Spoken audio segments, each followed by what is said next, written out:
баласы өтіп кетсе бейіште күтөт дейт. Bir жумалык бала түшүп калса да бейіште көрөбү. Чө бейіште күтөт bir жумалык билбейм. Бул жерде Пайгамбар саллаллаху алейхи ва саллям хадисине келет да. Сиқ деп коет. Сиқ дегени бул дене мүчөлөрү уже көрүнүп калган болуш керек да.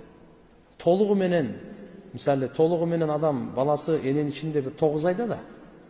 Ошого жетпей, мисалы 8 ай, 7 ай, 6 ай, ушундайларда кысасы дене мүчөлөрү уже көрүнүп калган учурда ошондой түшүп калса боюнан, ошол дагы бейиште күтөт.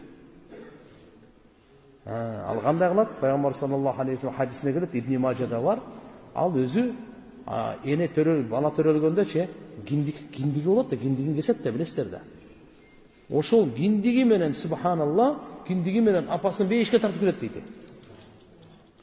Ал эми балагатка толбой өтүп кеткендер бар, сахих хадистерде келет.